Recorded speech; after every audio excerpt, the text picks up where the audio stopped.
reflexiones que se harán sobre las experiencias de educación especial en el marco de dicho programa de la Secretaría de Educación. Inicialmente escucharemos a la profesora Gloria Marina Rodríguez, rectora del Colegio República de Bolivia, quien nos hará la aproximación al libro Otra forma de ser del maestro Erasmo Rodríguez Barreto. Sírvase, profesora Gloria, hacer uso del micrófono. Gloria Marina Rodríguez.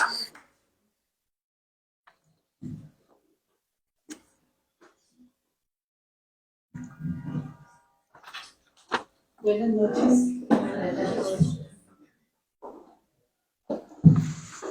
Mi fraternal y agradecimiento eterno al maestro Erasmo Rodríguez Barreto, a todos los profesionales y personas que han puesto su trabajo, dedicación y conocimientos al servicio de las personas que tienen una forma diferente de aprender.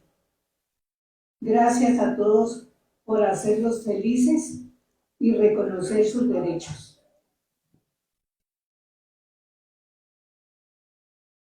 Este libro,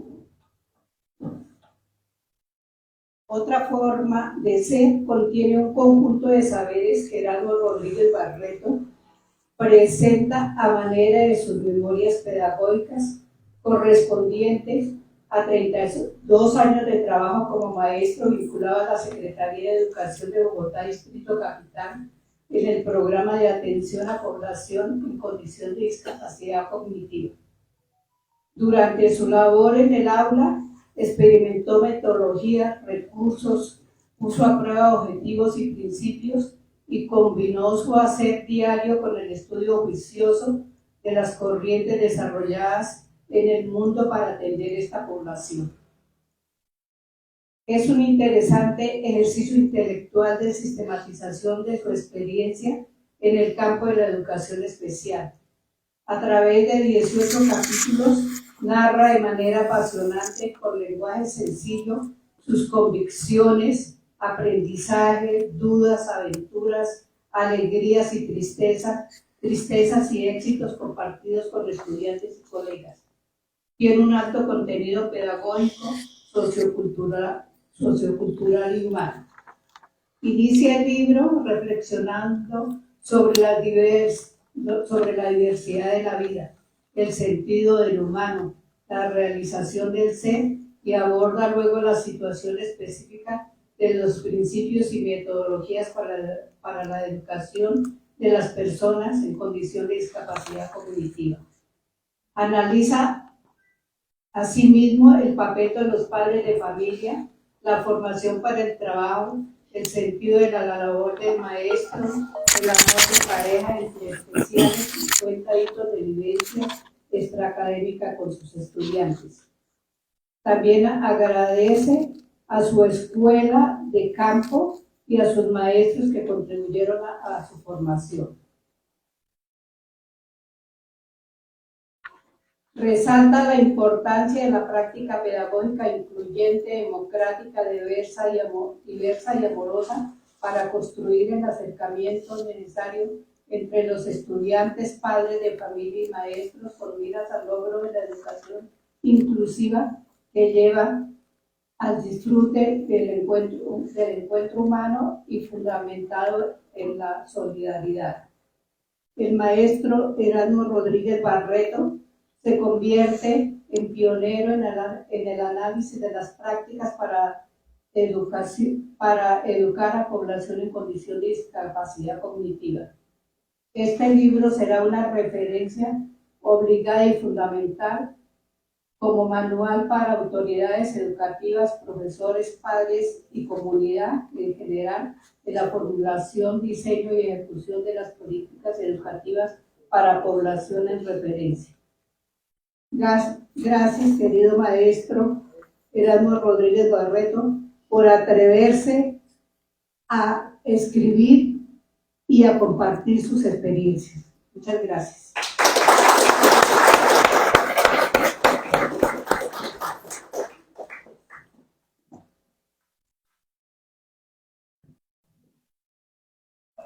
Muchas gracias.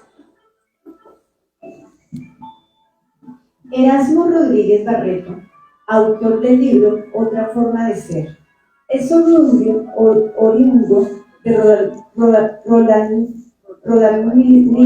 Roldanillo. De Roldanillo, Valle del Cauca, Colombia. Eso es. De la Universidad Pedagógica Nacional. Se graduó como maestro experto en educación de niños excepcionales. Licenciado en Psicología y Pedagogía, magíster en Educación Comunitaria. En 1977 se vinculó a la Secretaría de Educación de Bogotá, Programa de Educación Especial. Ha publicado varios libros de poesía, siendo algunos de ellos Huellas del Cerebro, 1995, Canción de Tierra, 1998, Pura Pepa, 2003, La Justa Injusticia de Justo, 2005, Caras Ocultas, 2007, Actos de Desamor, 2011, 99 Fábulas para el Tercer Milenio, 2014, Ondas, 2015, Curioso y Único, 2021, entre los libros de ensayo sobresale La Ilusión de Dios, 2009, Hacer mi ser, 2016, Cavilaciones, 2018, Otra forma de ser, 2022. Cree en el buen maestro, es sagrado, que ser maestro es animar, ser maestro es orientar, comprender, acompañar y ayudar, compartiendo el camino. En el 2017, mediante la resolución 235, fue exaltado poeta por la Gobernación del Valle del Cauca. Ha representado a Colombia en diversos encuentros y festivales internacionales de poesía. Conversará esta noche con el poeta, escritor, maestro Manuel Pachón, quien es licenciado en Lingüística y Literatura de la Universidad Pedagógica Nacional y magíster en Literatura de la Universidad Javeriana. Ha publicado 4 ediciones de Rastro de Alas, poemas, 3 ediciones de Manual de Seducción, poemas, cuentos premiados, relatos, iniciación de la lectura, ensayos. Surubú, Loma, poemas y el CD titulado Boleros. Artículos, reseñas y poemas suyos han aparecido en periódicos y revistas literarias. Ha recibido premios en el ámbito local e internacional. Ha dirigido talleres de creación literaria en Casa Silva, Ministerio de Educación, Ascún y en localidades de Apartado Quibdó, Isluina, Málaga, Tumaco, Leticia, entre otros. Su voz de poeta y conferencista ha sido escuchada en centros de cultura como Feria Internacional del Libro, Casa de la Poesía Silva y Poesía Parque. Vamos a dar aquí la palabra para iniciar.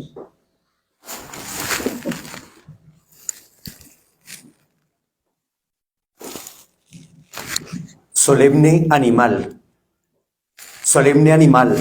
pensante y amoroso, ser de manos creativas, sentimiento, caminante con zapatos, vencedor, alguien que castiga culpas, feliz odiador, capaz de alargar la ira, sí señor, sus armas son el veneno que brota del corazón. Animal entre animales, agresor inigualable, majestuosa raíz de ilusiones, soñante, gorgojo gigante y hachoso, talador.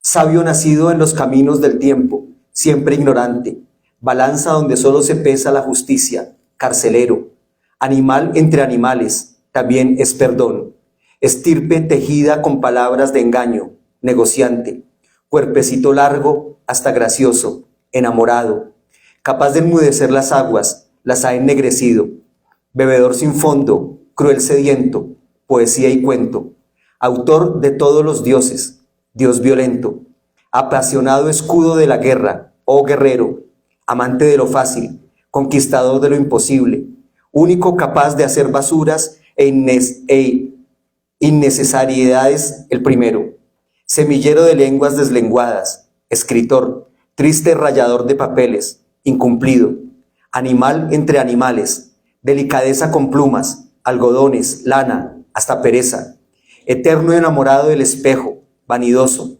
amigo de penachos y largos colgandejos, gracioso, único viviente que se desnaturaliza, arranca la barba por cultura y el cabello en sortija, renuncia al encanto de cejas, mutilado, ruboriza la cara con pinturas, apariencias, huesos postizos en forma de tacones, falsa estatura, uñas escondidas tras esmalte, qué aventura, burlador de nubes en máquinas aladas, gran cerebro, animal entre animales, escenificador religioso, buscador de verdades, mentiroso, creador de oro donde ve amarillo, maestro de opulencias, víctima de las riquezas, ambicioso, dueño del valor y la osadía, pero en el fondo del bolsillo, con su sello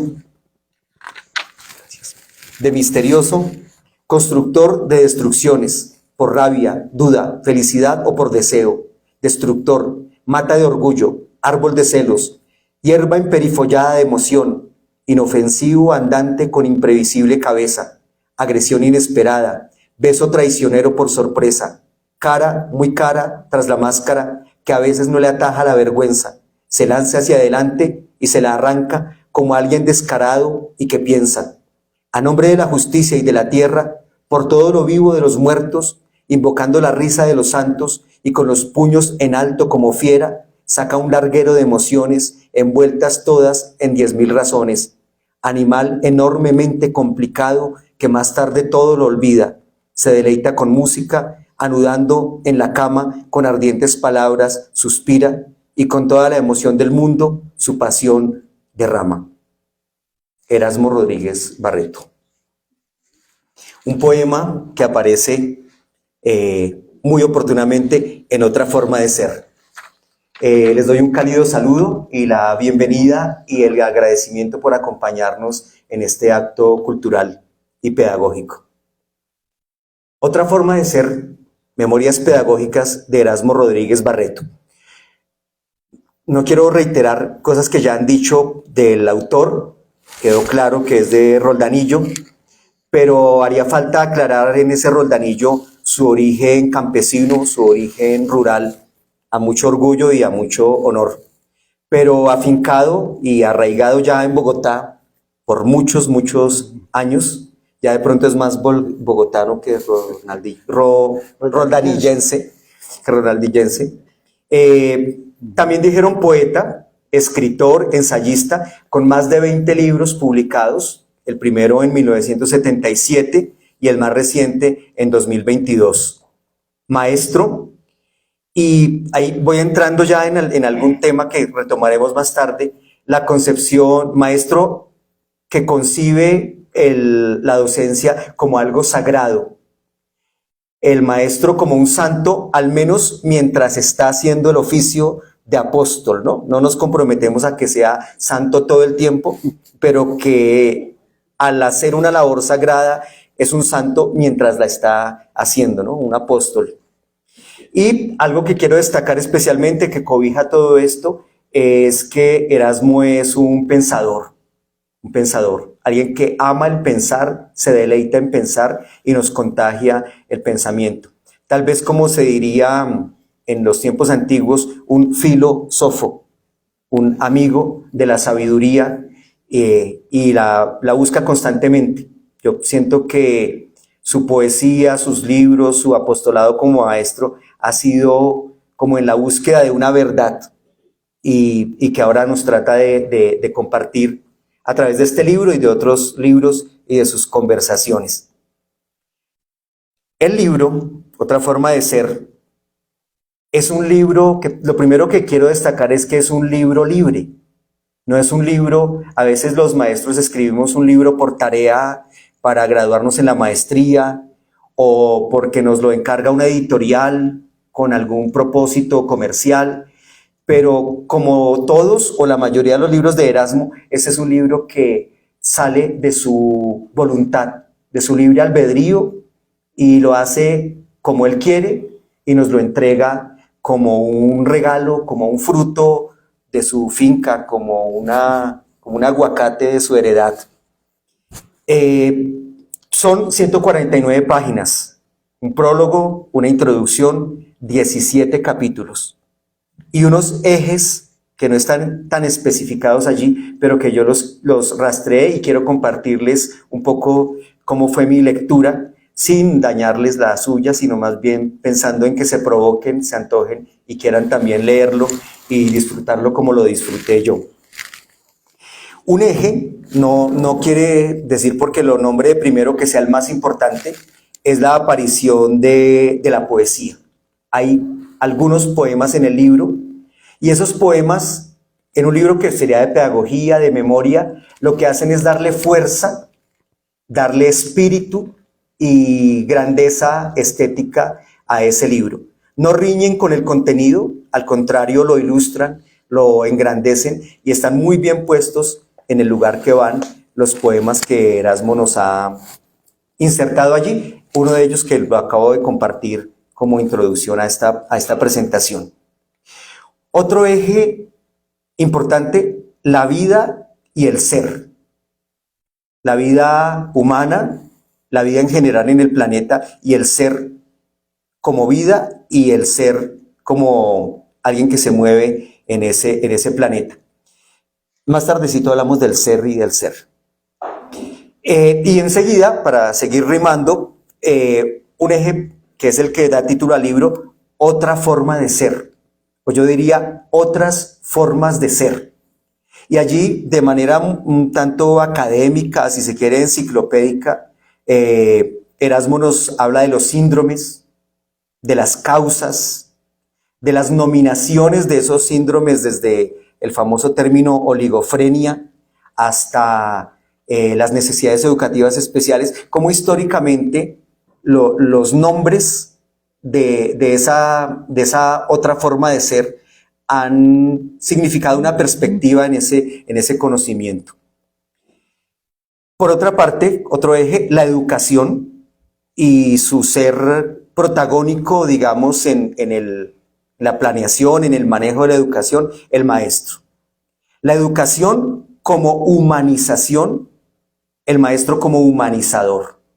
La educación, más que como humanización, como dignificación, entonces el maestro como dignificador, y de ahí su ser sagrado y santo. Por el lado de la educación, un eje que se deriva de allí, el papel de la escuela, el papel de la familia, los derechos, la pedagogía desde la óptica de Erasmo y en especial esa pedagogía para otros modos de ser. Otro eje importante es la memoria de la Escuela Distrital República de Bolivia, del Colegio Distrital República de Bolivia, donde Erasmo ejerció por tantos años y donde obtuvo la mayor experiencia que nos comparte en este libro. Y creo, pues voy a decirlo de una vez, lo tenía reservado para más tardecito, es un libro de amor, este libro. Es un libro de amor a la profesión docente, de amor al estudiante y de muchos amores, y entre esos el amor al Colegio República de Bolivia. Aparecen fotografías, documentos que dan cuenta de la estadía de Erasmo en ese colegio, de su paso por allí. La búsqueda, el encuentro, la comunicación también con la Embajada de Bolivia, al ser el Colegio República de Bolivia, el Club de Leones, y detalles importantes, significativos del quehacer institucional. El galardón que recibió el colegio en 2004, 2005, los viajes, la banda de paz, la Asociación de Padres de Familia, los detalles de la vida en el Colegio República de Bolivia.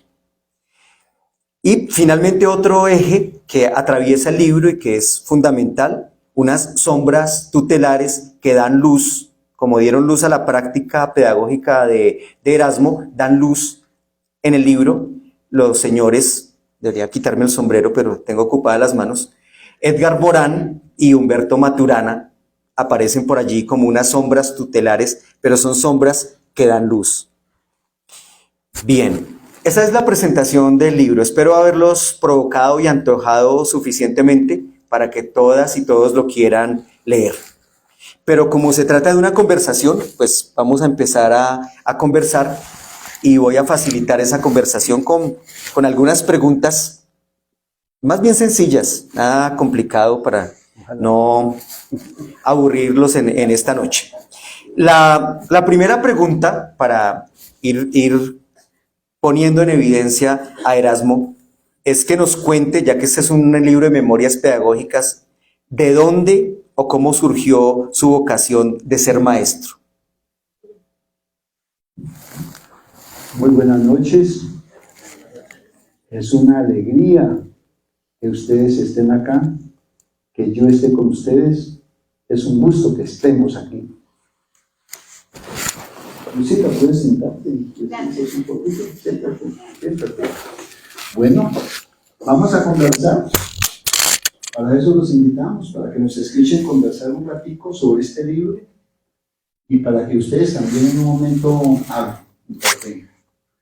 Primero quiero presentarle un saludo muy afectuoso a mis profesoras de la Universidad Pedagógica que contribuyeron en la formación de mi pensamiento, de mi ser, de Erasmo Rodríguez, que soy. Gracias, muchas gracias. Gracias a la Universidad Pedagógica por haberme dado la oportunidad de sentirme en un aula universitaria, que era mi sueño, cuando yo era apenas un muchacho caminante en un pueblo olvidado de Colombia, pero que tenía muchas ilusiones.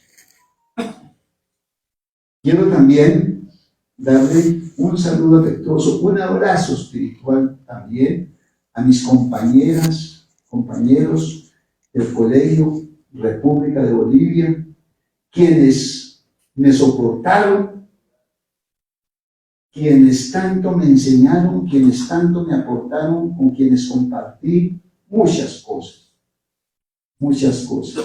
No doy los nombres porque me extendería demasiado, pero ya cada uno sabe y siente mi saludo.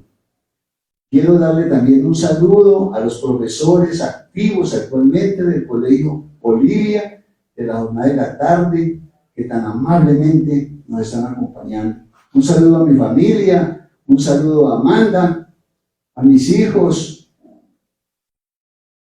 a todos mis amigos, a Ignacio Montenegro, mi amigo, también del distrito, a los compañeros del Círculo Literario de Educadores Pensionados, y demás amigos. Para cada uno un abrazo. Y antes de contestar la pregunta aquí del poeta Manuel Pachón, les quiero también compartir una experiencia bonita para mí, que la evoco, y es cuando yo entré a la universidad y empecé a recibir las clases de educación especial. Y entonces en ese momento yo estaba logrando lo que había soñado, que era estar allá en una universidad, porque es que ustedes no se imaginan lo lejos que yo veía desde mi pueblo y desde mis calles polvorientas y abandonadas de Rotanillo en aquella época, la universidad ubicada en una ciudad que yo nunca había conocido, ni siquiera en foto. Sin embargo, estuve ya dentro de esa universidad y hacía unas preguntas que después la profesora me comentaba que francamente en el momento le había disgustado que yo preguntara eso porque eran excesivamente ingenuas.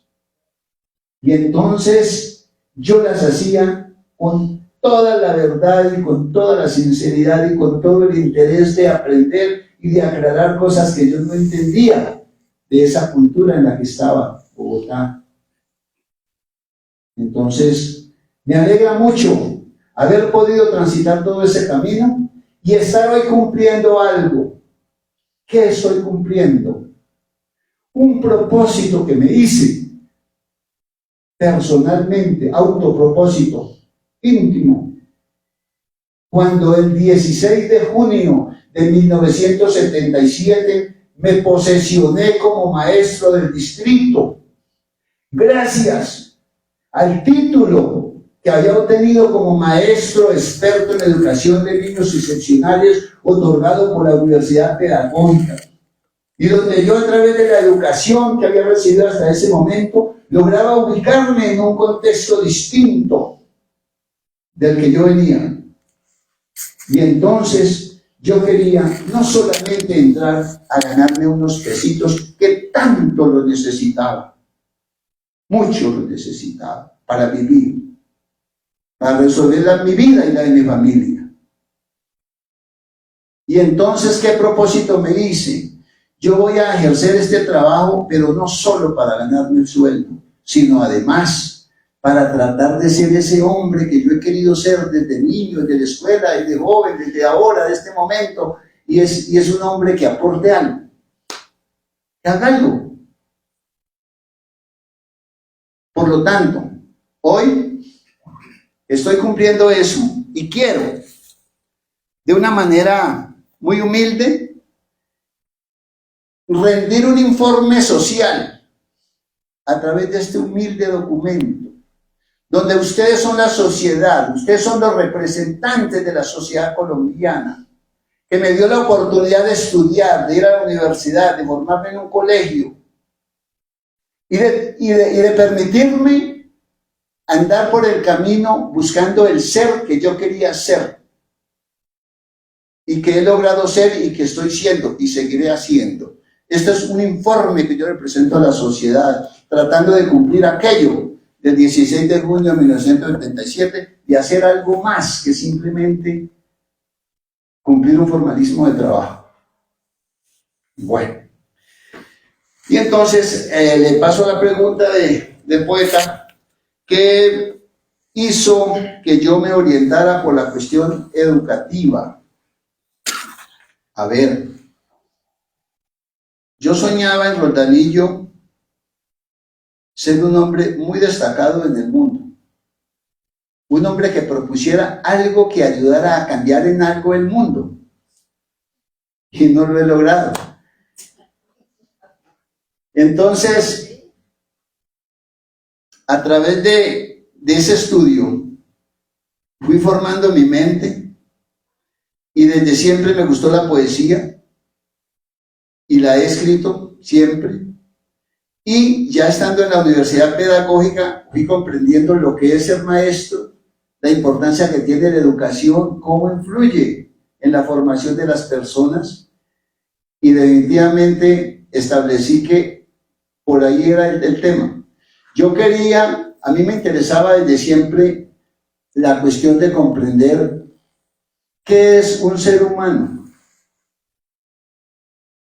¿Qué es un ser humano? De alguna manera muy simple, a través del poema digo algo sobre eso, titulando Solemne Animal, con todo el respeto, pero pertenecemos a la especie de animales, muy particular y muy especial y muy pepa, inteligente, ¿no?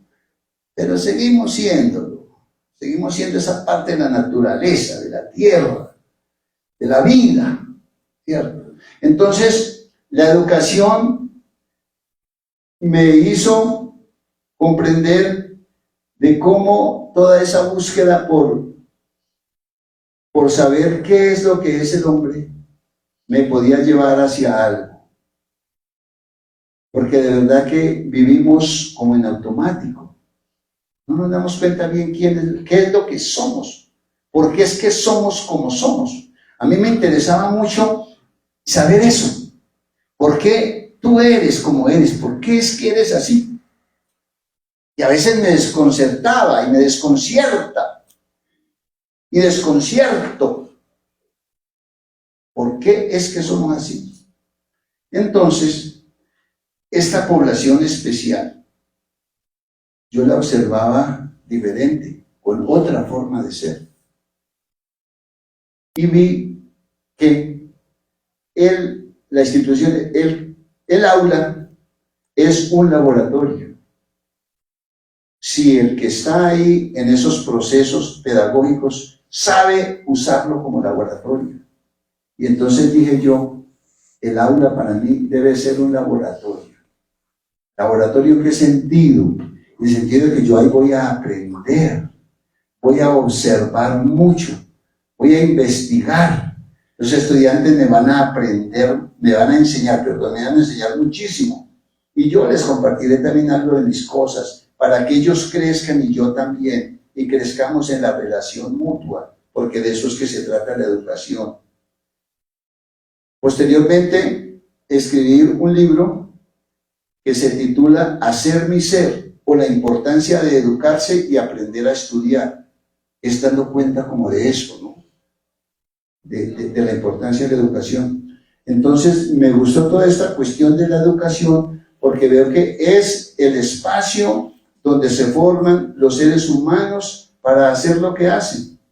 Y qué mejor fuera que lo hicieran de la mejor manera, siempre para el bien, pero no siempre lo hacen para el bien.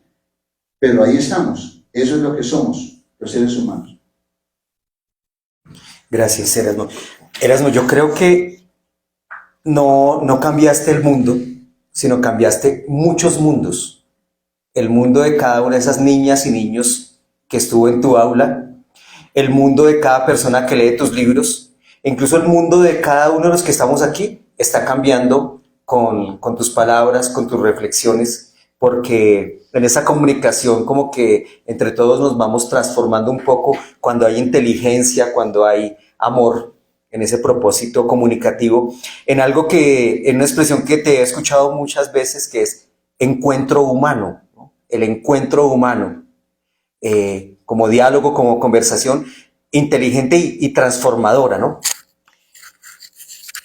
En Erasmo Rodríguez Barreto conviven muchas personas, pues uno podría hablar de facetas, de expresiones, yo diría como dimensiones. Entonces, Erasmo tiene una dimensión poética, tiene una dimensión pedagógica como maestro, la dimensión de pensador y otras dimensiones, también la de agricultor, la de amigo, pero que funcionan juntas y son la integralidad de la persona que tenemos aquí, Erasmo. Pero yo quiero preguntarle, en ese revuelto de personajes que hay allá adentro, un poeta, un maestro, un pensador, ¿quién manda la parada y por qué? ¿Quién manda allá? ¿El poeta, el maestro, el pensador y por qué? Excelente pregunta, maravilloso. Yo creo que manda la palabra todos, porque el maestro de alguna manera es poeta. El maestro está haciendo su poema en un libro que se llama Cavilaciones, que publiqué hace unos añitos. Dice que poeta es prácticamente todo ser humano. Lo que pasa es que no somos conscientes de eso, de poetas, ¿cierto? Asimismo, de alguna manera, todos los seres humanos son educadores, porque ejercen en su trabajo, en su familia, los amigos enseñan, están en contacto, en interacción, están ayudando a construir el otro y se están construyendo a sí mismos. Entonces ese poeta, maestro, está siempre conviviendo, están ahí permanentemente conviviendo. Digo en el libro de Cavilaciones que miremos cómo los seres humanos a través de su hacer están haciendo casi todos los días poemas. El médico cuando hace su cirugía, él está haciendo un poema. Está escribiendo un poema con el bisturí y sus instrumentos, porque él está poniendo todo lo de su interioridad. La poética es la expresión del espíritu, de la interioridad, del interés, del gusto estético de hacer las cosas con gusto, con deleite. Y entonces cuando el paciente se levanta y presenta el resultado de mejoría, el médico se siente contento, feliz, ahí está su poema. El agricultor, allá con el surco, cuando crecen las plantas, cuando da el fruto, se pone feliz. Ese es su poema, poema del agricultor. Ese es su poema. El carpintero, cuando hace su mueble, le quedó bonito, lo felicitan, gracias Señor, muchas gracias. Ahí está su poema. El danzarín en el escenario, él a través de su movimiento está haciendo su poema.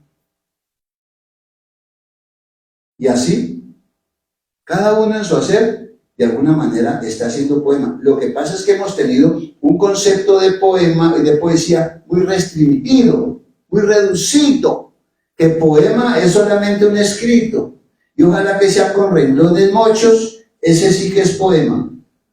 No, eso no es verdad.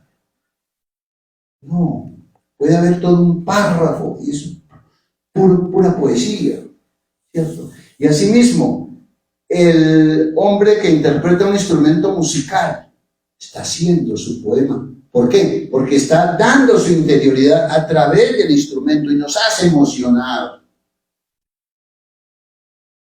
El mimo, a través de sus gestos y sus monalinas, está sacando su interioridad poética y nos está haciendo emocionar. Y a la vez, todos estos poetas, de esa manera, están siendo educadores también. Porque están de alguna manera enseñando, transmitiendo, recogiendo información y construyendo, haciendo poema y haciendo pedagogía, haciendo educación. Entonces, conclusión, es en el hombre donde se da todo, la educación, la poética y muchas expresiones, porque el ser humano, ante todo, es un ser complejo, muy complejo, que aún quizás no hemos logrado llegar a comprenderlo en la profundidad y en la dimensión de lo que este ser significa. Porque es un ser que, si lo miramos en el contexto de las demás especies, es un ser raro. ¿No les parece a ustedes que el humano es un ser raro, mirado entre el resto de seres vivos? Es un ser raro. Lo que hacemos es bien extraño. Por eso el año pasado, 2021, publiqué un libro que se llama Curioso y Único, refiriéndose a ese ser, que es de verdad curioso. Es que observar al humano es curioso y único. No hay otro, no conocemos otro que sea como es ese ser, el humano. Sería eso, poeta. Bien, yo ya sospechaba un poco cómo iba a ser la respuesta, ya sospechaba la respuesta, pero me sirvió la pregunta para poner en evidencia a Erasmo, que en esa complejidad de ser un ser humano, con todo lo extraño y complejo que es ser humano, como él lo acaba de decir, de tener dentro un maestro, un filósofo, un amigo, un poeta, un esposo, un padre, todo lo que hay allí, pero el que manda, ya nos dimos cuenta, es el poeta. Ya, eso quedó puesto en evidencia, el que maneja el lenguaje, la bella expresión. Y muy bien, yo creo que Raúl y otras personas estaban pensando en esa expresión griega poiesis, de la que nos la definiste sin nombrarla, que es pensar en el trabajo creativo, ¿no? Cualquier trabajo creativo es poiesis, y de ahí viene la palabra poesía también, pero aclaraste muy bien de esa poiesis que se hace con el lenguaje, que es como el poeta al que todos reconocemos, y esa otra poiesis que nos la aclaras muy bien hoy y que nos hace pensar en el agricultor, en el pescador, en el profesor, también como poeta. Bueno, y iba a mencionar algo, has mencionado Curioso Animal y el otro libro, Hacer mi ser, ¿no? Ahí van saliendo la bibliografía de Erasmo. Yo pienso que ya podemos entrar un poco en materia, meternos en el libro y creo que en el libro anterior también titulado Hacer mi ser, aparece ahí el verbo ser, aparece la ambigüedad de esa palabra ser, ser como sustantivo de la existencia de alguna sustancia, ser, y el ser como verbo, como acción, como actuación. Yo creo que esa concepción de ser como ente que existe y esa concepción de ser como ente en acción es definitiva para la comprensión del título del libro y el concepto que tienes de ese ser con necesidades educativas especiales, entendido como otra forma de ser. Háblanos un poco cómo entiendes eso y cómo es ese sentido del libro en cuanto a otra forma de ser, yo diría también otras formas de ser. Bueno, el libro empieza haciendo una reflexión sobre eso, ¿no? Y tratando de responder a la pregunta, ¿qué es ser? Importantísimo. ¿Qué es ser? ¿Y por qué tiene importancia esa pregunta comenzando la exposición de esta experiencia pedagógica? Pues tiene importancia porque eso es lo que todos los seres están tratando de ser. Todos, cada uno, de pronto sin que sea consciente. Los humanos, eso es lo que queremos ser. ¿Y qué es ser? Pues ser es vivir. ¿Vivir cómo? Pues como es posible vivir. Porque una cosa es un ideal de querer tal cosa y otra cosa es realmente lograrlo. Porque el ser humano está circunscrito dentro de un contexto sociocultural del cual es difícil escaparse.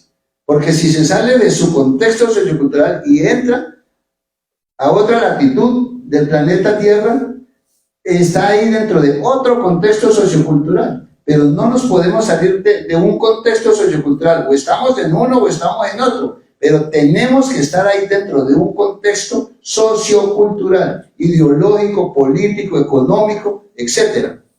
Y ahí dentro de ese contexto, pues cada uno tiene que ser. Y ahí es donde está la cuestión. ¿Realmente podemos ser? Sigmund Freud lo plantea muy bien en su libro de la cultura. El malestar. El malestar en la cultura.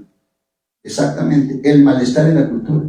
Donde todos los seres, a veces sin que nos demos cuenta, estamos en un forcejeo de cómo salimos adelante, cómo vivimos. Porque sentimos que las estructuras socioculturales nos constriñen y a veces nos dan oportunidades también. Entonces tenemos que estar jugando ahí el juego, entre que sí, entre que no, me salgo, puedo, avanzo, ¿sí? Eso es importantísimo. Por lo tanto, mirando al niño, al joven, que denominamos de educación especial, ahí sí que hay cosas para decir. Porque si dentro de nosotros que nos autodenominamos normales, hay tanta limitación, tanto forcejeo, tanta dificultad, ¿qué será ser yo, ese otro, que está siendo denominado especial? Es que no nos alcanzamos a imaginar lo que esa persona vive. Teníamos la experiencia en nuestro trabajo de cómo los niños llegaban en unas condiciones difíciles, emocionales. Y entonces trabajábamos con los padres de familia, tratando de mirar todo ese contexto, y pues realmente hay una cantidad de cosas que crean mucha dificultad. Mucha. Recuerdo, Lorita, Renencita, más Melisita, más compañeras, cuando hacíamos nuestras famosas reuniones de padres de familia, con unos contenidos que queríamos que fueran diferentes, Porque a veces las reuniones de padres de familia se convierten en dar quejas. Dar quejas. Nosotros dijimos, no, pero eso no tiene sentido. ¿Cuál es queja? ¿Quejarse de qué? Si nosotros somos los maestros, los que la sociedad dice que son los que saben de educación. Y nos quedan grandes situaciones y nos ponemos a decírselas a los padres de familia. Los padres de familia no son educadores, ni tienen tiempo, ni no pueden abordar eso. Entonces, si nosotros que somos los educadores no lo abordamos, no resolvemos, no intentamos por lo menos resolver, ¿los demás qué? Y entonces hacíamos las reuniones de padres de familia, donde le damos la palabra a los padres y les permitíamos que cada uno nos compartiera brevemente su historia con su hijo. Y entonces ellos nos contaron, no, mi niño, mi niña nació así, tal, y hemos tenido que hacer estas cosas y lo hemos atendido de tal manera, ta. Y de pronto había alguien llorando por allá. Y de pronto el otro hablaba también. Y aparecía otro llorando por allí. O sea, estábamos en algo sublime, en algo hermoso, que era, Manuel, el encuentro humano. Hermoso. Nosotros también llorábamos, porque estaban unos humanos ahí reunidos, reflexionando sobre su condición y poniendo humildemente y sinceramente su corazón a disposición de los otros y tratando de buscar ayuda en los otros. Y entonces eso era una terapia, eso era una catarsis bonita, interesante, donde nos estábamos construyendo nosotros también como seres humanos, como maestros. Los padres de familia también. Y quizás le estaríamos ayudando a estos niños en la medida en que los padres de familia desarrollaran una comprensión mejor y los pudieran apoyar de mejor manera también. ¿Sí? Entonces, yo creo que eso tiene mucha importancia y debe mirarse en esa dirección. Bueno, ahí quedan claras algunas cosas y como nos damos cuenta, las respuestas de Erasmo exceden la pregunta, pero es fabuloso porque pregunta uno, pero la respuesta es correcta a lo que se le preguntó, pero nos enriquece con otra cantidad de factores, lo cual es propio de un pensador, ¿no? No ir en una sola línea de pensamiento, de pregunta-respuesta, sino generar un discurso muy, muy rico. Yo voy a volver a insistir en lo del ser, pero de la siguiente manera. Lo que recientemente se ha llamado educación inclusiva, necesidades educativas especiales, ha tenido otros nombres y se podría hacer como una arqueología, como Foucault tal vez, no sé, de los términos y de los conceptos y cómo ha cambiado la visión del mundo, la visión de las personas y de los educadores y de los psicólogos, de los psiquiatras sobre ese tema, sobre esa condición, desde el término más antiguo, tal vez oligofrenia, y otras palabras que están ocultas detrás de oligofrenia, con las que se llamaba a las personas con condiciones especiales de aprendizaje, de comprensión, que hoy en día son insultos. Yo ni siquiera las voy a decir porque son insultos. Las palabras son las que se llamaban, pero los términos han evolucionado y el más reciente creo que es educación inclusiva. Antes fue necesidades educativas especiales. Erasmo hace un rastreo y una definición de todos esos términos con algo de profundidad y de detenimiento en el libro. Lo que me inquietó a mí al leer el libro es si esa que tú añades al final, que uno siente como que después de necesidades de educación inclusiva, entendemos más bien que es otro modo de ser, otro modo de enseñar, otra forma de ser. ¿Es un aporte tuyo o es algo tomado de tus lecturas, porque también hablas del maestro como un estudioso que permanentemente está consultando, está actualizándose para poder ejercer mejor su labor, ¿no? Ir tomando como lo nuevo que se supone, y creemos que es así, que da nuevas herramientas. Pero ese concepto de otra forma de ser u otras formas de ser, ¿es tuyo o es tomado de algunos otros autores? Yo creo que ese concepto, esa expresión, otra forma de ser, no es mía.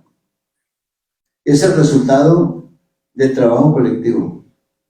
Recuerdo que alguna vez con Clemencita, allá en tantas reuniones y tantas búsquedas que teníamos, ¿cierto?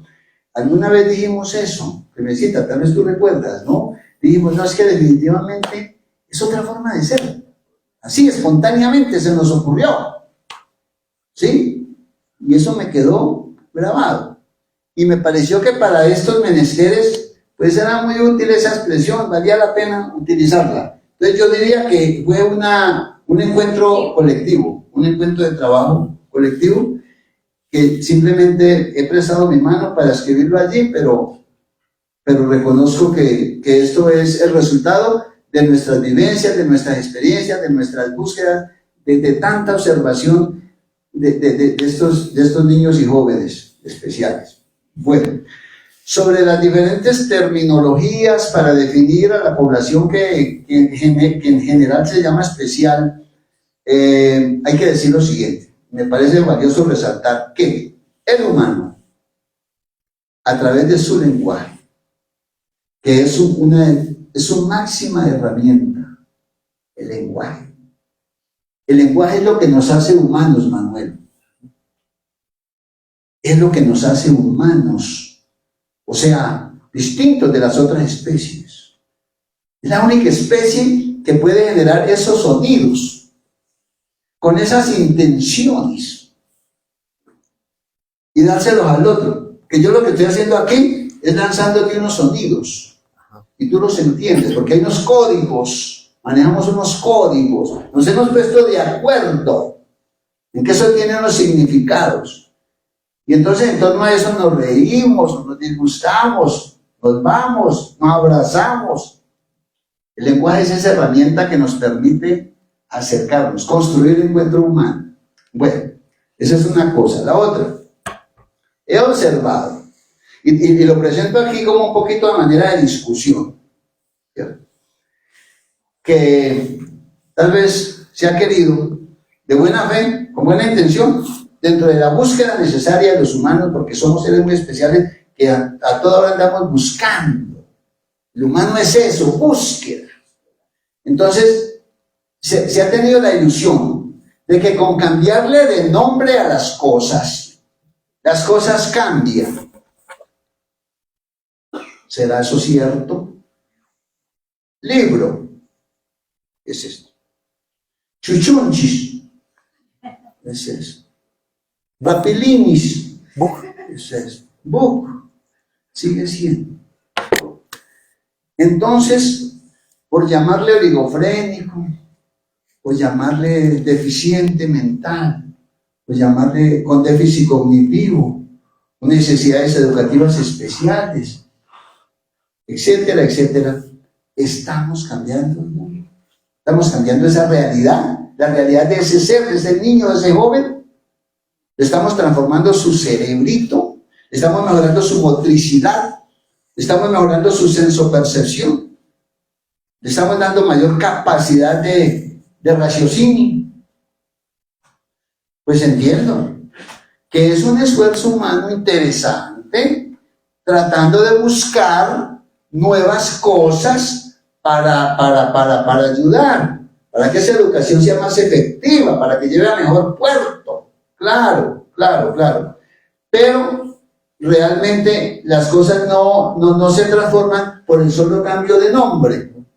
Las cosas se transforman en la medida de que los seres humanos sean capaces de organizar nuevas acciones, nuevas actividades, con unos enfoques muy particulares que permitan brindar nuevas experiencias y vayan verdaderamente incidiendo en la estructura psicoemocional, social, cultural del ser, para que haya esa transformación, ¿sí?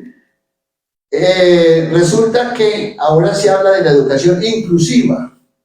Suena muy bonito. Es ideal, es maravilloso, la educación inclusiva, claro. O sea, ¿qué significa inclusivo? Todos, sin hacer diferenciación, toditos. Pregunto yo, por el hecho de que estemos todos, esos seres que llamamos especiales dejan de ser esos seres que son.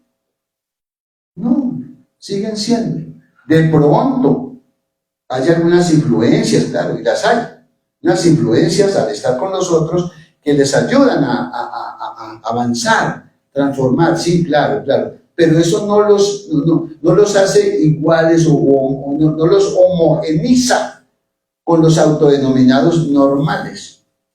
No, siguen siendo. Y entonces, hay algo muy preocupante, y es que las autoridades dicen que hay que hacer eso, y mandan a la escuela de educación que llamamos normal a toda la población. Usted dice que tiene diagnóstico de deficiencia mental, no vaya, que lo matriculen allá en el colegio del barrio, cualquiera, ¿sí? Usted tiene limitación auditiva, allá, su derecho es allá lo tiene que resolver. Tiene limitación visual, allá. Tiene limitación motriz, allá vaya.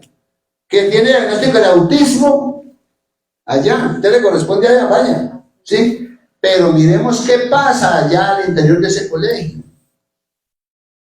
Realmente ese colegio ha recibido de parte de las autoridades los apoyos en recursos humanos, en recursos físicos, en infraestructura general, que le permita reconocerle esos derechos que ese personaje que llamamos especial tiene. No, simplemente vaya y allá se lo acomodan a Carlitos, que tiene 45 estudiantes, y entonces Carlitos, el profesor Carlitos, ¿qué puede hacer allá con este niño que tiene diagnóstico de deficiencia mental? Él no se puede dedicar a atender a este niño y dejar de atender a los 45. Entonces se necesitaría que hubiese una estructura que permitiera que haya las personas con la especialidad correspondiente para que le brinden el apoyo y trabajen mancomunadamente en gran coordinación con los otros profesores y se cree un ambiente donde todos puedan realmente aprender. Entonces, pues hay toda esa discusión y pues preocupa mucho que se siga hablando de la posibilidad de acabar las instituciones que se llaman disgregadoras, o sea, que atienden población donde está solamente los diagnosticados con deficiencia mental. La verdad es que, de acuerdo a mi experiencia, lo que yo observé durante estos 32 años, es que es cierto que hay que brindar múltiples experiencias de relación, de interacción, ¿cierto? Pero no se puede olvidar, dejar al libre quehacer de esta población mandándola a cualquier colegio. No, y entonces se acabó el problema. No hay problema porque todos se diluyeron, ¿sí? Como echar un poco de azúcar en el agua. Se acabó el azúcar, pero ahí sigue estando el azúcar en el agua, ¿sí? Entonces, el libro intenta plantear algunas cositas que permitan hacer toda esa reflexión y de alguna manera llamar la atención a las autoridades para que pues se sigan el esfuerzo que se ha hecho, que es importantísimo, pero que no se caiga en esa facilidad de simplemente desintegrar las instituciones y no asignar los recursos humanos y demás que se necesitan para que se le pueda brindar la adecuada atención. Sí, muy clara esa posición crítica. Y al principio metiste un tema que es mi tema y que me pica a mí como pica un pez el anzuelo, me pescas con el tema del lenguaje, porque es mi formación, mi vocación, mi carácter, es pensarlo todo desde el lenguaje, ¿no? Desde la lingüística, desde la literatura.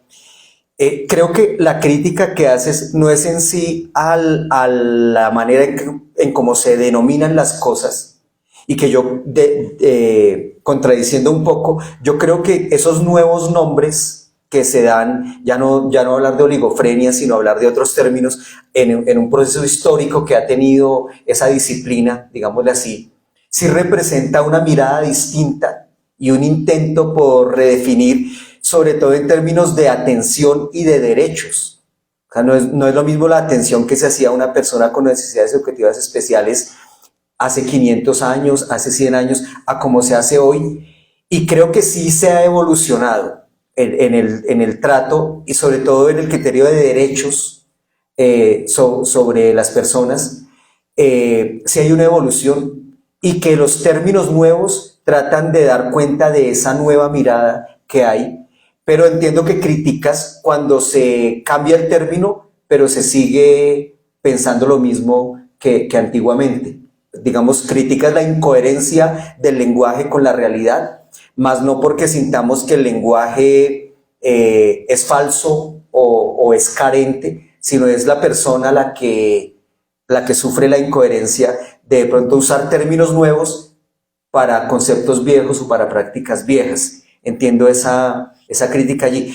Y creo que igual ocurre con el tema de la inclusión. No estás del todo en contra de la inclusión, sino de una inclusión que no tenga los recursos y los requisitos para que sea buena y sea viable, ¿sí? No me gustaría como dejar la sensación de un Erasmo como conservador, reaccionario a la inclusión o al lenguaje, sino es una crítica necesaria y seria para que, si hay inclusión, se haga como debe ser y que sea útil, y no que vaya a causar un daño peor que si no hubiera esa inclusión. Y lo mismo el lenguaje, ¿no? La coherencia, pensamiento, palabra y acción, que es necesaria para que la comunicación sea asertiva y sea auténtica, ¿no? Me atrevo a polemizar ahí un poco, pero en aras de una claridad sobre las cosas.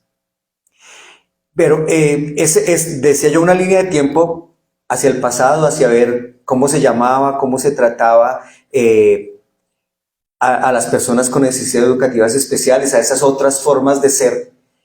Pero pensemos un poco, para cerrar ese ciclo, como en una utopía, en un futuro, si siguiera evolucionando la conceptualización, los derechos, ¿cuál sería el ideal social y educativo para atender a personas con otras formas de ser?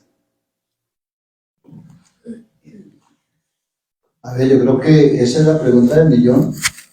¿Qué habría que hacer para realmente atender de la forma suficientemente dignificante de toda la población que llamamos especial? Ahí es donde está la cuestión. Entonces, hay que empezar mirando qué es lo que un ser humano necesita. Un ser humano necesita afecto. Ese afecto pasa por el reconocimiento de los otros, empezando por su familia, empezando por su vecindario y empezando por el conjunto social. Y ese reconocimiento tiene que ver con todo lo que se brinda para que ese individuo pueda ser y hacer lo que necesita ser. Y ahí está, por ejemplo, la necesidad del trabajo. El trabajo es una necesidad tanto económica como de ocupación para que pase la vida. Dar las oportunidades de recreación, dar las oportunidades de salud, dar las oportunidades, y este es un tema muy, muy álgido y dedica un capítulo especial, y es el tema de los derechos sexuales de la población especial. ¿Cómo? reconocerle esos derechos, a que conformen una familia. ¿Cómo manejar eso? Entonces ahí se maneja como un doble discurso.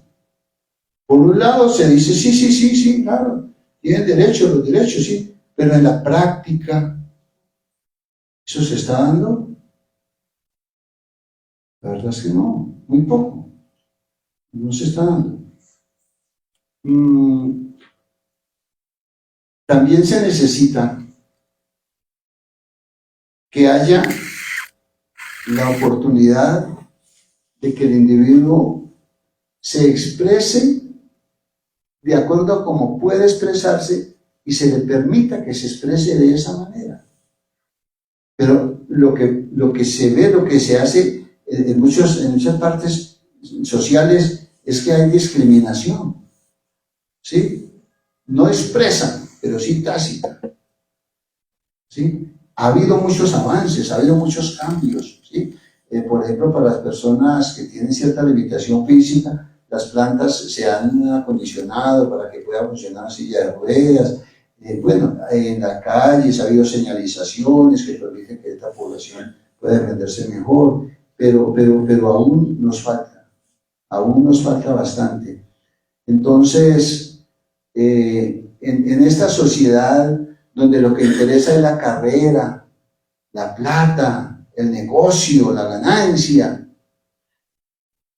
¿sí? La persona que no tenga esa capacidad de competencia se queda rezagada. Ahí estamos. Es muy difícil. Hay que reflexionar sobre esa actitud de mirada humana que debe generarse para que se reconozca que estas personas tienen derechos y que sean efectivos, porque una cosa es decirlo en teoría y otra cosa es que realmente lo puedan ejercer, ¿sí? Sería como, a grandes rasgos, eso. Como una profundización en el tema de derechos, sería un avance y profundización en los que se ha enunciado como derechos, hacerlos reales. Ahora, hay algo bonito que resaltar, y es, tuvimos la experiencia en nuestra República de Bolivia de empresas que apoyaron, ¿cierto? Y aún creo que están apoyando la vinculación laboral de muchos de nuestros estudiantes. Eso es maravilloso, así debe ser. Conocemos de otros países donde también las empresas tienen algunas políticas en ese sentido y le dan la oportunidad a esta población de que entre a ejercer ciertos trabajos. Eso, hacia allá, hacia esa actitud humanizante, deben evolucionar las sociedades, ¿cierto? Para que se permita que ellos puedan trabajar y puedan ser en la medida de sus posibilidades, porque pues hay que valorar eso. No se le puede exigir al individuo lo que no puede realizar, ¿cierto? Sí, a propósito, hay una noticia de esta semana con relación al Instituto de Sordos, que no sé cuántos años tiene de existencia, pero sé que son bastantes, y es la primera vez ahora en este gobierno que nombran una persona sorda a dirigir el Instituto Nacional para Sordos, que uno pensaría que era lo más lógico que hubiera pasado desde el principio del instituto, pero en no sé cuántos años tiene, voy a averiguarlo, pero es primera vez que nombran un sordo a dirigir el Instituto Nacional de Sordos. Eso podría significar un avance en eso que estás mencionando. Yo voy a ir hacia el último tema, la última pregunta, antes de darle la palabra a nuestro público que seguramente tendrá inquietudes, aportes, y ampliamos así el círculo del encuentro humano de esta noche. Es un tema que ya mencionaste y voy a leer aquí una pequeña cita del libro, unas 20 palabras de cita del libro para profundizar, por favor, en ese tema un poco tu opinión. Dice: la sociedad se preocupa de asegurar un mejor trato para las personas con deficiencia mental, pero no parece muy dispuesta a concederles el derecho a la satisfacción emocional y sexual. Ya lo mencionaste, pero es como una limitación de la sociedad y una privación más para las personas que ya tienen limitaciones, esa limitación que les impone la sociedad al negarles de hecho, aunque no de palabra, su derecho a una vida sexual y reproductiva y formación de familia y demás. Por favor, un poquito más de profundización sobre tu análisis de eso. Sí, importante ver cómo los humanos somos muy expertos en hablar y decir, y todos lo sabemos, y sí, pero a la hora de la verdad, no cumplimos, ¿sí?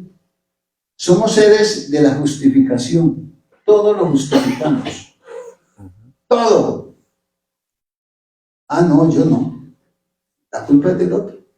Ah, no, yo, todos somos así, esa es nuestra condición humana.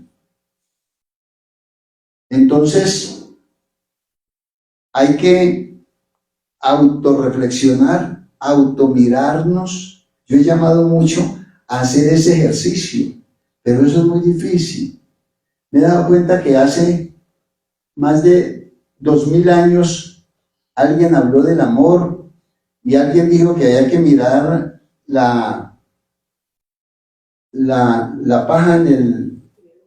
La viga en el ojo propio y no la paja. La viga en el ojo propio y no la paja en el ojo ajeno. Y realmente eso no se ha podido llevar a cabo de manera efectiva o generalizada. Entonces, los humanos somos seres en general limitados. Limitados porque no estamos dispuestos a sacrificar muchas cosas. Y tenemos unos patrones, unos modelos de pensamiento donde queremos que sean las cosas así. Tiene que ser así. Y las sociedades funcionan con base en eso, con unos lineamientos rígidos, así. Y hay el que no se comporte así. ¿Qué le pasa? ¿Sí? Entonces, estamos en esa tarea. Necesitamos evolucionar mucho hacia esa autorreflexión. Edgar Morin, que lo cito acá, en este libro, es el padre del pensamiento complejo, pensador francés, filósofo, sociólogo, ¿cierto? Él nos invita a que hagamos el esfuerzo de mirar las cosas de para adelante y de para atrás, de para arriba y de para abajo, hacia allá y hacia acá, y no de manera unidimensional, como de pronto la cultura dominante nos ha enseñado, y nos ha capturado allí, de tal manera que estamos viendo únicamente causa-efecto.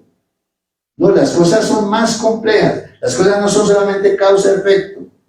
El efecto puede ser causa, la causa-efecto, y además hay otros factores que influyen en la causa y la transforman, y ya esa causa no causa ese mismo efecto, sino otro efecto. Entonces, hay que mirar en la complejidad.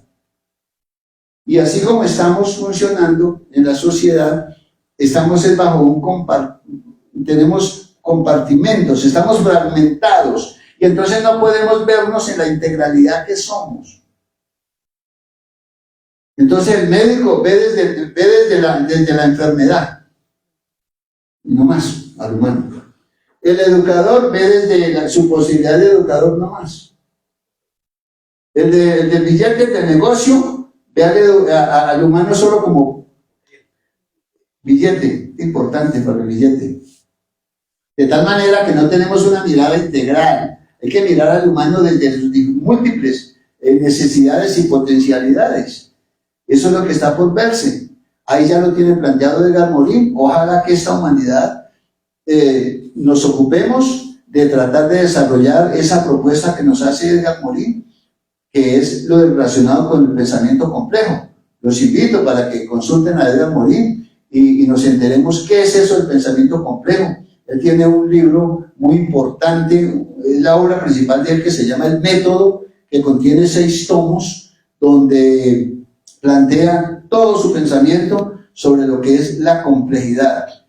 Y pues está todo eso por desarrollarse. Y yo creo que la educación tiene mucho llamado ahí sobre esa parte. Y de manera muy particular, también la educación especial tendría que ver mucho, se beneficiaría enormemente abordándola desde la complejidad del pensamiento, me parece. Bien, podemos ver la complejidad de este libro, que refleja la complejidad de este maestro, que es un maestro poeta. Me queda recomendarles muchísimo el libro, vale la pena, es un libro que se lee solo, no presenta ninguna dificultad, sino que lo va llevando a uno por esa experiencia, por ese testimonio, por esos conocimientos, y termina uno llegando a la conclusión, creo que ustedes se habrán dado cuenta, que es un libro de amor. Un aplauso para el maestro, por favor.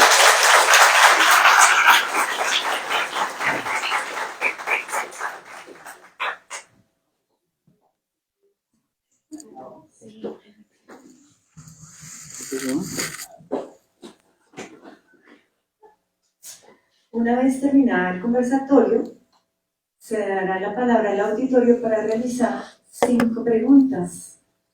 Entonces, ¿preguntas?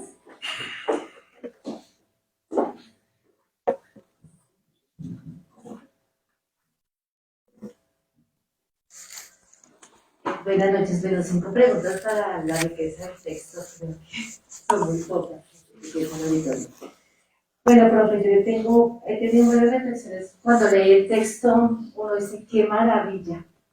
Sí se pueden hacer las cosas. ¿Qué pasó con los docentes que hoy no logramos lo que ustedes han logrado en el Colegio Bolivia? Con las dificultades que tenemos, ¿no? Entonces a mí me gustaría saber si tú conoces todo ese andamiaje. ¿Continúa en el Colegio Bolivia para pensar de una forma diferente? Y la segunda pregunta es, conociendo tu trayecto y todos los textos, ¿has utilizado la literatura para el desarrollo cognitivo de niños excepcionales? ¿Cómo se puede o cómo no lo podríamos hacer nosotros, los docentes en ejercicio? Muchas gracias.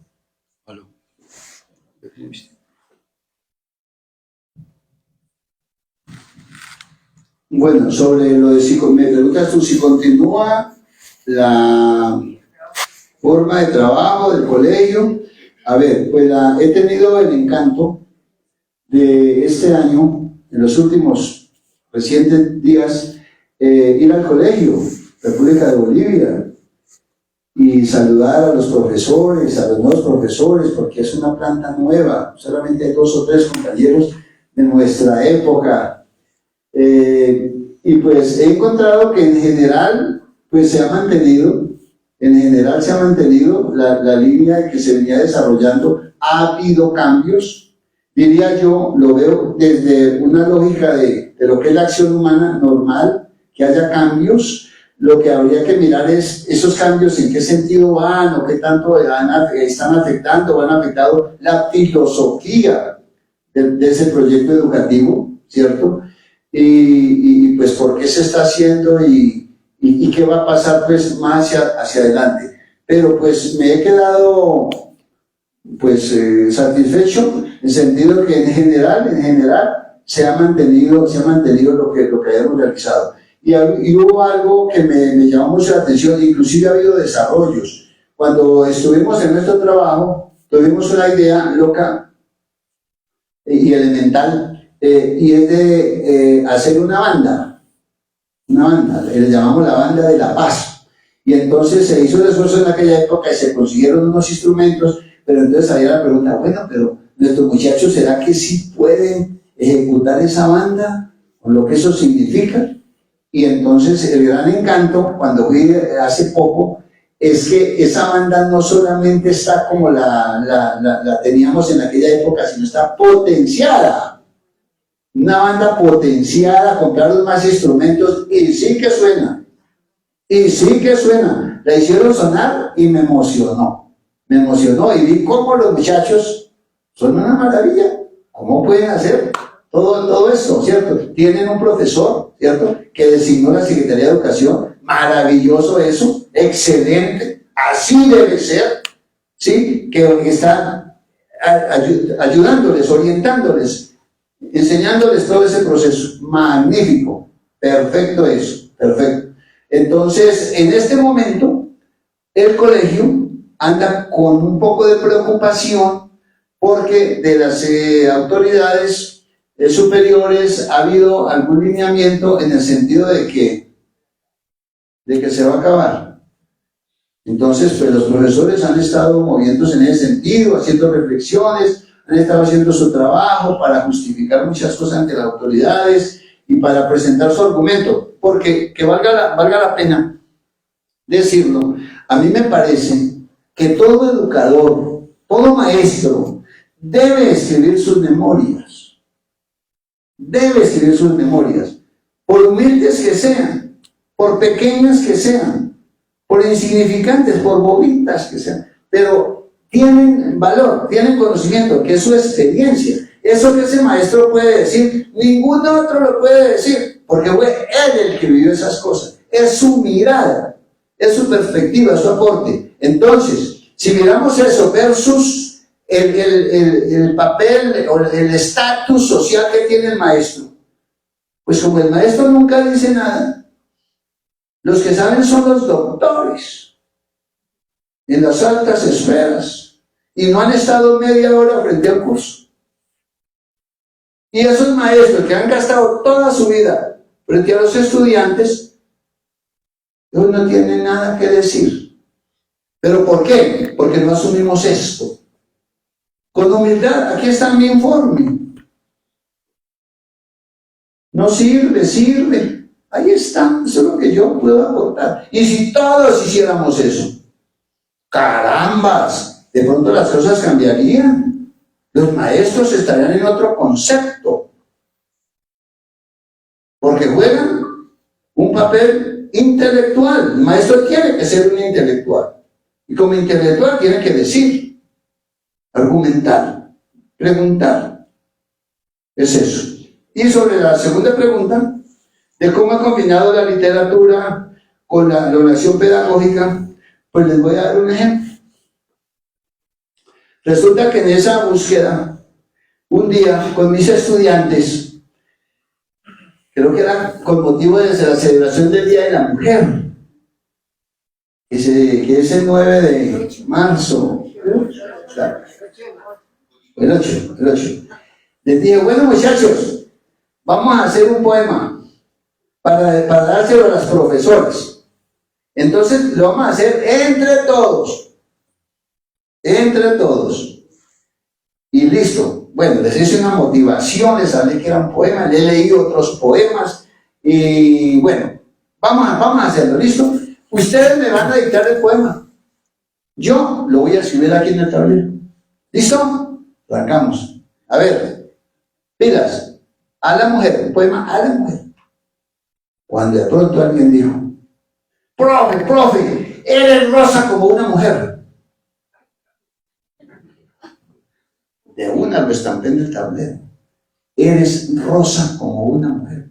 Y ese es el título que tiene el siguiente poema, escrito colectivamente por ellos. Yo les metía ahí puñitas, ahí les arreglaba, un poquito. Pero eres rosa como una mujer, dice. Eres rosa como una mujer. Y pensarte es poco. Te siento ser de seres. Eres la cara de la vida. Naciste entre las flores. Imposible pensarme sin mujeres. Si madre, me construyes. Si amiga, me acompañas. Si novia, me derrites. Si compañera, me llenas de deleites. Si maestra, madre diestra. Si militar, sacas la ternura a marchar. Si en el mar reúnes los peces en la cresta de las olas. Si en el espacio sideral a la heroína le tenemos que cantar. Si reina, la lluvia se detiene y se la lleva. Si sueña, soñando no se queda. Si en el hogar la vida fluye sin dificultad. Si la miro, me enamoro y le canto y le digo, mujer, eres mi par y estoy contigo.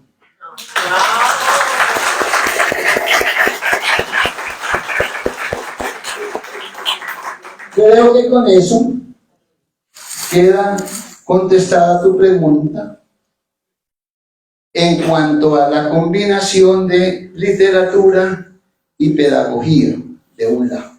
Y de otro lado, también queda mostrado cómo, si uno como maestro asume una actitud como coordinadora, ¿no? Animadora, orientadora, y dirige esos procesos de creación de ellos, es una maravilla. Entonces, eso es lo que la sociedad debe hacer, porque el salón de clase es una sociedad chiquita, es una sociedadcita, ¿sí? Así chiquita. Entonces, si allí es posible hacer eso, y eso se reprodujera en toda la sociedad grande, y así fuéramos, oh, qué bonito, podría ser otro mundo, está por construirse y lo estamos construyendo. Gracias. ¿Otra pregunta? Podríamos hacer diversas lecturas sobre el solo título del libro, Otra forma de ser. Sin embargo, podemos ver algunos aspectos fundamentales en la misma ceremonia de la presentación del libro. Quien está dialogando en este momento con Erasmo es un poeta. Y el ser poeta está acompañando todo el proceso de esa otra forma de ser. Entonces, esto me lleva a mí a una pregunta que considero una pregunta fundamental. ¿Qué recomendación harías tú a los maestros para poetizar más la pedagogía?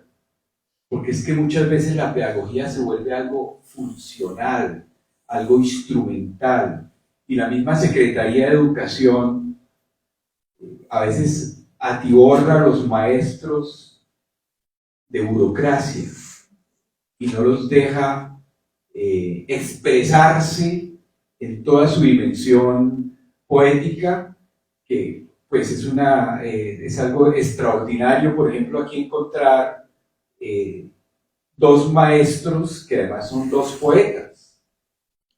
Y recuerden que la poesía fue desterrada en la cultura occidental desde la República de Platón. Sin embargo, la poesía persiste. Y me emociona, por ejemplo, cuando le dan un honoris causa a Juan Manuel Roca a la Universidad Nacional hace unos años. Es un poeta gigante que tiene Colombia. Y verlos a ustedes hablando de pedagogía, pero iluminados por la poética. Entonces, me parece que esta pregunta es pertinente para recomendarle a los maestros. Muchas gracias. Bueno, muy importante. Yo diría que lo que debe hacerse es dejar volar, dejar soñar, permitir, dejar ser, aceptar como tú eres. Porque eso es lo que muchas veces no se hace. Se exige, tú tienes que ser así, así, así, así. No, el maestro especial y en general todo maestro debe permitir que el estudiante sea bajo unos lineamientos, bajo unas orientaciones, pero ante todo motivando, dando la oportunidad. Hay que dar la oportunidad, hay que creer en el estudiante, hay que creer. A partir de eso hay que creer en el estudiante. ¿Creer qué? Que él es capaz, que él puede, y dejarlo ser como él es. Permitirle que se exprese hasta ahí o hasta allá. Y convertirse en un animador, no en un calificador, no en un descartador, en un orientador, es simplemente acompañar. Yo he entendido que el ejercicio pedagógico es un viaje por la vida, donde me encuentro con unos seres y con los que juego, al juego de la educación, que ellos no saben y es que yo sé, no, todos sabemos y todos no sabemos, y estamos es que compartiendo, viviendo cosas. Entonces, recomendaría yo no dejarnos arrastrar por los formalismos, es lo que se orienta, ¿cierto? Hay que lograr tales cosas. 5 logros. ¿Dónde están las evidencias? Y si no se muestran, se acabó el mundo. Y usted como maestro tiene que calificar eso. O bien, o mal. No. Eso no es lo importante. No debe ser así. Y valoro esa actitud de mis maestras que aquí están. Que así lo entendí. Y eso me enseñaron ustedes. A no valorar tanto eso de la calificación. Hay que hacerlo, tenían que hacerlo, porque así se exigía en la estructura organizativa y administrativa de la institución para que funcionara. Pero ustedes tenían esa flexibilidad y permitían que nosotros fuéramos. Bonito. Gracias. Gracias.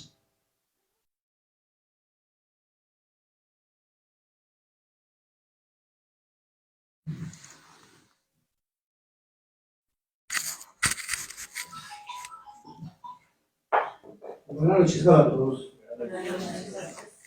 Era algo que para mí siempre ha sido una gran persona, de mucha admiración. Y tengo 2 partes fundamentales para expresar aquí un momento desde el punto de vista mío como funcionario público que fui, miembro de la Policía Nacional. Donde desempeñé el papel en mis últimos 7 años como jefe de infancia y adolescencia de la Policía Nacional, donde se logró y se ha logrado la inclusión sobre las personas con condición de discapacidad, sobre todo en los niños, niñas y adolescentes. Es el logro de haber derogado un decreto y haber nacido con la nueva ley de infancia y adolescencia, la ley 1098 de 2006. Ahora con la nueva ley que terminó con la interdicción en Colombia, lo hablo ahora como abogado, que es la ley 1996 del 2019, donde da la capacidad jurídica a todas las personas en Colombia. Esto, enfocado en su libro, en su poesía, ha sido muy llamativo para mí esta noche, de poder llevar esto de trabajo suyo ante el Ministerio de Educación Nacional, ante las autoridades de la República, para hacer un trabajo más mancomunado con todos los docentes de nuestro país, para que haya más inclusión, y ustedes como poetas, como docentes, lo han venido desempeñando muy bien. Entonces, para mí sería una gran certeza de que esto se pudiera llevar a cabo y plasmarlo allá, porque cada día hay cambios. Y lo que usted decía, no es meterle aquí ni política, ni religión, ni nada de eso, pero es trabajar por toda la comunidad que lo necesita. Y que lo necesitamos, porque tenemos todos algo que ver con este tema. Muchas gracias, hermano.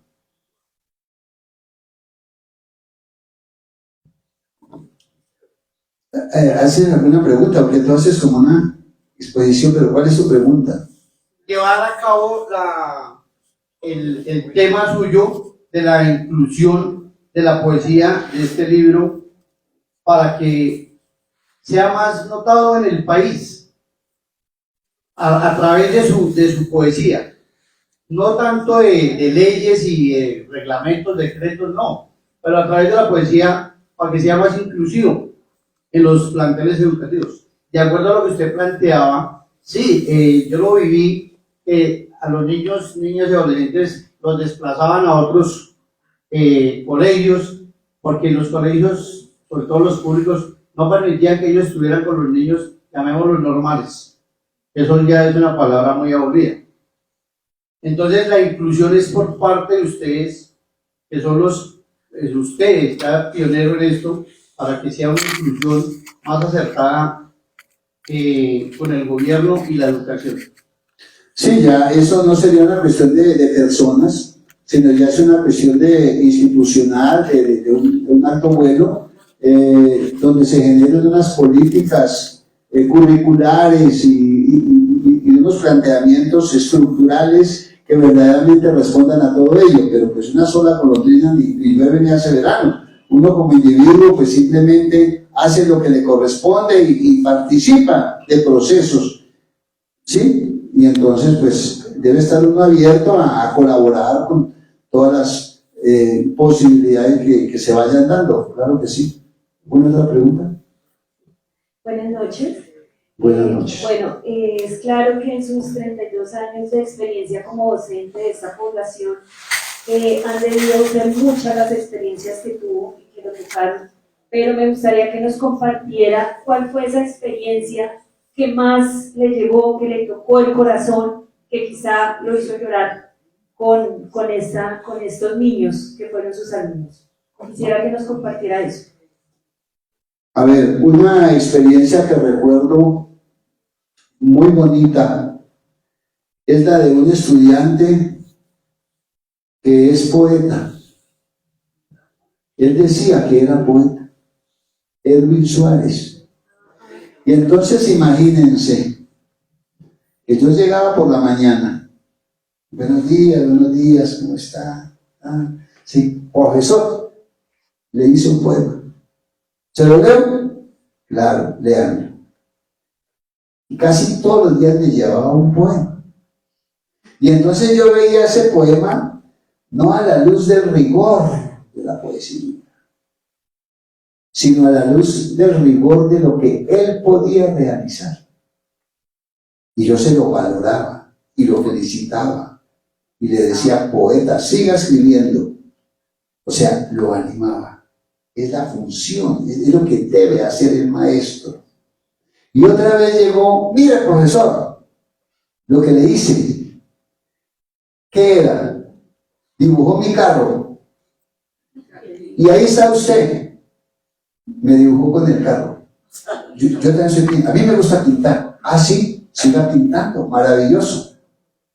Esa experiencia me pareció muy bonita. También otra experiencia bonita fue cuando yo validaba algunos de mis poemas a través del concepto de ellos. Yo escribía algo como para ellos, pero yo no sabía si estaría bien o mal. Entonces yo lo validaba con ellos. O sea, estaba ahí ejerciendo esto que decimos de que el aula sea como un laboratorio, una investigación para hacer pedagogía, que es que el maestro debe hacer pedagogía. ¿Qué es hacer pedagogía? Hacer pedagogía es generar conocimiento en torno a lo que allí se hace. No solamente ir a repetir cosas y mandar. No, eso es insignificante, eso es bobería. Importante es generar conocimiento. ¿Conocimiento de qué? De ese ser humano. ¿Y cómo le ayudo a ese ser humano? ¿Y cómo contribuyo a construir ese ser humano y construirme con ese ser humano y construirnos como seres humanos? Y entonces una vez escribí esta otra bobada, a ver cómo reaccionaban. Y entonces les dije, muchachos, escuchen, pero pónganme otra atención. A ver, profesor, a ver. Les dije, escuchen, Chabela Chia con el trinche, come lechón en sancocho, chupa uchuvas, evita el chicle y la chicha, va al trapiche, lleva una mecha, sigue la flecha marca en la ficha. Siente dicha, si coge trucha, en el río pucha, chifla en la ducha y de chepa cierra la chapa. Ella lucha en medio de la locha. Escribe la H junto a un calachi. Lee a Sancho, aprieta la cincha, pincha una bomba que luego parcha con cinta ancha y le entrega a Pancho, Poncho, Chompa y Plancha para que lleve con Chucho en la lancha. ¿Cómo les pareció?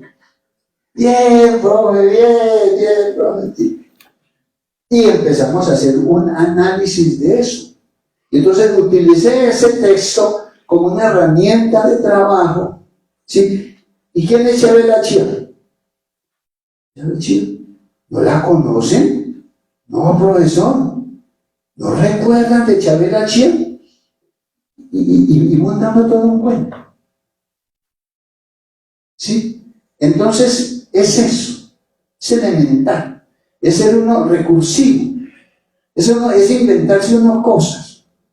Otra experiencia, otra anécdota bonita, que esa me gustó mucho. Estábamos como en sociales, y entonces teníamos que ver el tema de los imanes. ¿Cómo trabajar eso de los imanes con los muchachos? Que ellos entiendan el concepto de imanes. Entonces a mí se me ocurrió una tontada. Y se convirtió en un juego que me encantó. Me hizo reír y me dio un rato de felicidad, y para ellos también, y la pasamos chévere. ¿Y qué fue lo que me inventé? Me conseguí un imán y lo devolví en un papelito. Y me conseguí una piedrita, como un objetivo parecido, y también lo envolví. Y entonces les dije, mire, yo soy mago. Mire, soy capaz de que esta cosita se quede pegadita acá en la puerta metálica. ¿Quién es capaz de hacer lo que yo hago? Yo, profesor, yo. Ah, bueno, listo, venga, Munarito, hágalo. Y sacaba yo la otra cosita. Venga. ¿Qué pasó? ¿No dijo que usted era capaz? No, pobre. Se quedaban pensando. Eso es lo que hay que generar en los muchachos. Todos. ¿Quién más? Pero mire, es que lo fácil que es, mire, vea. Si ve que sí se prende, vea. Si quiere la prendo también allí, mire, vea. Yo, ¿quién se atreve? ¿Quién se? Yo, profesor. Tampoco le funciona. Y después de jugar un rato así con eso, dije, ¿ustedes qué creen, muchachos? ¿Por qué sucede eso? Chale, Pepa. Y de pronto alguien dijo, profesor, usted no está haciendo trampa. ¿Cuál trampa? ¿Trampa? ¿Cómo? ¿Cómo cree usted que sea la trampa? Bueno, hasta que ellos descubrieron que yo les estaba haciendo trampa. Y les pedí excusas pues por la trampa, pero les dije que eso eran los imanes, porque esa cosita tenía una fuerza que se pegara ahí, y la otra piedrita esa no tenía esa misma fuerza, por eso no se pega. Entonces ellos yo creo que aprendieron bien ese concepto de imán a través de esa bobada. Entonces son experiencias, la validación de ese texto, de Chabela Chía, lo del imán, cositas así, son experiencias relevantes. Vamos a la última pregunta, por favor. Erasmo, gracias por invitarnos. De verdad que para mí personalmente es un placer, pues, como profesor, recordar, que tú nos recuerdes en este encuentro, pues las raíces de la razón de ser de nosotros, ¿no? La pedagogía. Lo conversaba aquí con mi vecino, que es don Hernando, que es un ex habitante del barrio Las Ferias, que la pedagogía pues es un arte, ¿no? Y cuando estamos hablando de la poesía, pues ustedes nos lo recuerdan vivamente. También quería pues aprovechar para preguntarle a Erasmo cómo ve, si estuviera, digamos, usted en este momento dirigiendo el proyecto del colegio. Sí, yo sé que no es diferente, es otro momento, pero si usted estuviera ahí, y que ha tenido la oportunidad de acompañarnos este año, ¿cómo manejaría usted las cosas? ¿Hacia dónde las proyectaría? ¿Cómo, dicho de forma más sencilla, cómo haría para que sobreviviéramos como proyecto? Porque las tensiones son fuertes y creo que tú las has captado ya un poco. Y es que, en definitiva, pues vamos de extremo a extremo, ¿no? El extremo que usted nos contaba en un día que la rectora dijo unas palabras sobre lo que decían las leyes, que según las leyes nos íbamos a acabar este año, pero ya el año entrante, y bueno, como que se aplaza el momento, pero que supuestamente va a llegar por ahora, ¿no? Entonces, las posiciones van del extremo de que, bueno, es que se tiene que acabar, como lo explicó usted al comienzo, porque somos agregadores, ¿cierto? O yo llevo 5 meses allá y he conocido el proyecto y me doy cuenta del potencial que tiene, ¿sí? De la oportunidad que le da a los chicos y me he ido encariñando con ellos. Y honestamente quisiera que el proyecto continuara, ¿no? Entonces por eso me pregunto. Gracias. Bueno, terminamos con esta pregunta. Yo diría lo siguiente. En este momento ustedes están viviendo en la Bolivia lo que Lorita, Melicita, demás compañeras recuerdan, que vivimos en 1989, cuando ese colegio no valía media tiza. No había Secretaría de Educación, ni siquiera tiza nos mandaban, que era lo que se usaba en el tiempo, ni borradores, ni siquiera eso había. La planta física acabada, planta vieja, destruida. Llegó ahorita ya con la información. Profesores, vayan buscando para dónde se quieren trasladar, porque esto se acaba. Y nosotros, como reacios a que eso sucediera. Entonces, hablamos y dijimos, no, pero vamos a permitir que el colegio se acabe. Y los niños, nosotros pensamos en los niños. Por nosotros no, porque nosotros ganábamos el sueldo en otra parte y sin incomodarnos. Entonces dijimos, no, ¿por qué no nos reunimos? Y nos reunimos allá en aquel salón que recordamos. ¿Qué hacemos, compañeros? ¿Qué hacemos? Y bueno, compartiendo, construyendo encuentro humano, ¿cierto? Decidimos hacerle una propuesta a la Secretaría de Educación, que en ese tiempo era muy osado, en ese tiempo era una locura y una bobada, que los maestros se pusieran a proponerle a la Secretaría de Educación que hiciera tales cosas, ¿no? Eso no existía, eso no se veía, eso no se hacía. Sin embargo, nosotros dijimos, pues hagamos un proyecto. ¿Qué queremos? Nosotros queremos que sea un colegio, soñamos un colegio. Y allí había una extensión de terreno desocupada, llena de ladrillos y de pasto.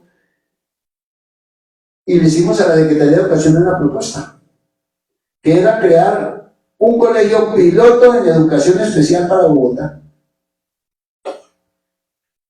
Y calculamos, porque esos proyectos tienen que tener un cálculo económico, de acuerdo a nuestros conocimientos humildes, nos aproximamos y pues nosotros mismos nos desmotivamos, porque nos daba que ese proyecto valía 50 millones.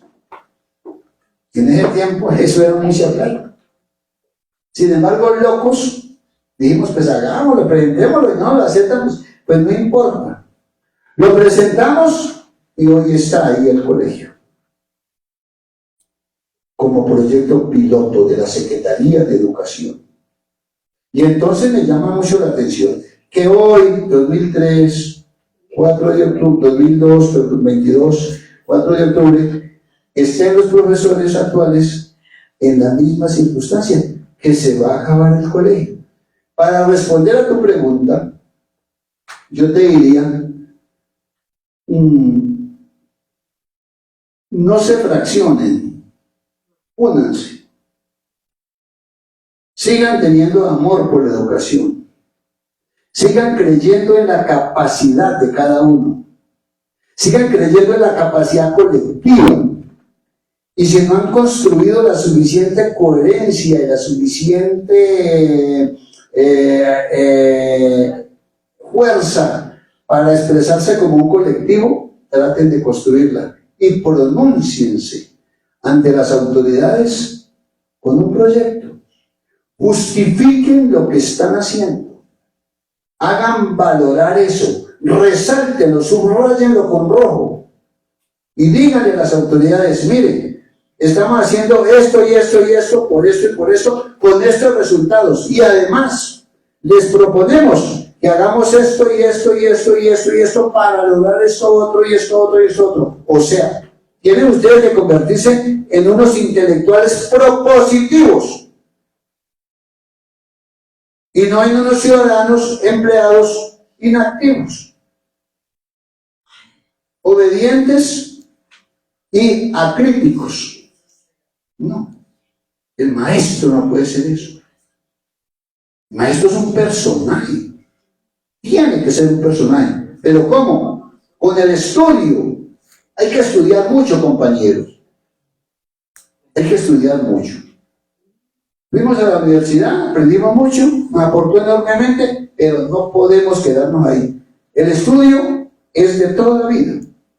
Hay que estar leyendo 4 y 5 libros simultáneamente sobre las áreas que más nos interesen, porque eso es lo que nos permite construir la posibilidad de un pensamiento complejo, que nos permita decir y ser seres actuantes, contantes y sonantes, que le aporten a la sociedad lo que la sociedad tanto nos ha dado. Entonces, esa sería mi respuesta. Asuman una actitud activa y no pasiva. Tengan fe, confíen en ustedes, propongan, muévanse, no se queden allí, no se desesperancen. Por el contrario, cuanta más dificultad, más fortaleza deben tener. Y así es como nos vamos acercando a lo que cada uno quiere ser. Muchas gracias. Le damos la palabra a Ruth. Los invitamos a compartir una copa de vino. El libro está disponible en la mesa para que como si hubiéramos estén estado interesados. pendientes todo el tiempo. Gracias por su asistencia y buenas noches. Muchas gracias por su asistencia. Muy amables a cada uno. Les agradezco personalmente de corazón que estén acá. Yo quería eso. Ustedes han hecho que eso haya sido posible. Valoro su esfuerzo, su tiempo para llegar acá. Los invitamos con todo amor a degustar una humilde copa de vino acá en el hall y nos veremos en otra oportunidad. Muchas gracias. Quienes estén interesados en el libro pueden mirarlo, leerlo, ahí está disponible. Gracias.